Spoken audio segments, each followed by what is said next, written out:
Vous qui voyagez souvent, il ne vous aura certainement pas échappé que dans de nombreuses loges, un frère enfile à chaque tenue des gants plus sales que des chaussettes de SDF.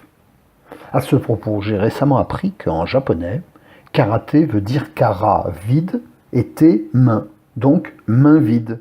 Sous-entendu de mauvaises intentions, bien évidemment. On pourrait dire qu'en franc-maçonnerie, les gants jouent un peu le même rôle. Les gants blancs sont signe de pureté et d'intention de la même couleur. Mais alors, quelle est l'utilité d'arriver avec des gants sales comme des pieds ? Pourrait-on imaginer qu'il s'agit d'un message pour nous informer que son porteur est courageux et actif, ce qui se traduit par la souillure de ses mains ? Je me demande si le problème ne vient pas tout simplement du lave-linge du frère concerné. Si tel est le cas, on craint bien évidemment pour sa lingerie intime. Pourquoi son slip serait-il plus blanc que ses gants ? Ou alors, il cache peut-être à son épouse son appartenance maçonnique, ce qui l'empêche de joindre ses gants à la tournée de linge hebdomadaire. Une autre hypothèse fait jour. Jusqu'au XVIIIe siècle, on disait qu'une jeune fille avait perdu son gant lorsque cette dernière avait offert sa virginité à un homme. Alors je me pose une question. Est-ce que le frère aux gants sales n'essaierait-il pas tout simplement de transmettre un message subliminal aux sœurs en visite en les informant qu'il attend sa princesse depuis longtemps pour jeter sa gourme ? Ah, tout cela est bien étrange car je crains de ne point en saisir le sens.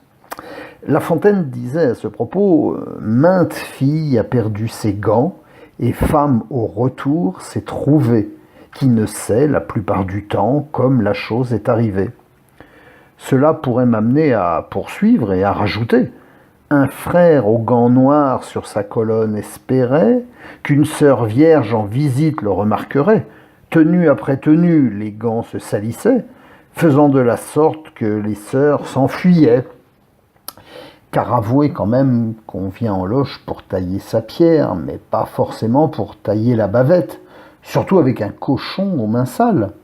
Croyez-vous qu'une obédience pourrait organiser une opération main propre ou gants propres ? Ce serait une bonne idée, ça. On pourrait aussi envisager de travailler en loge avec des gants biodégradables. Après 3 tenues, les gants se dissolvent, forçant ainsi le malpropre à passer chez son marchand préféré pour renouveler son stock. Les âmes sensibles, bouchez-vous les oreilles. Avez-vous déjà imaginé que notre frère Gorée se jette à table et passe directement de la loge au repas sans passer par la case lavabo ?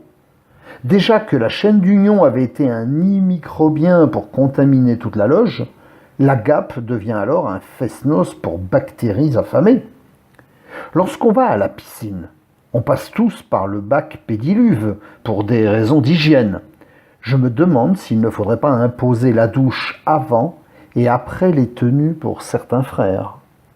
Puisque nous sommes en recherche d'idées, on pourrait proposer l'initiation des gants à l'épreuve de l'eau de Javel, avant chaque tenue.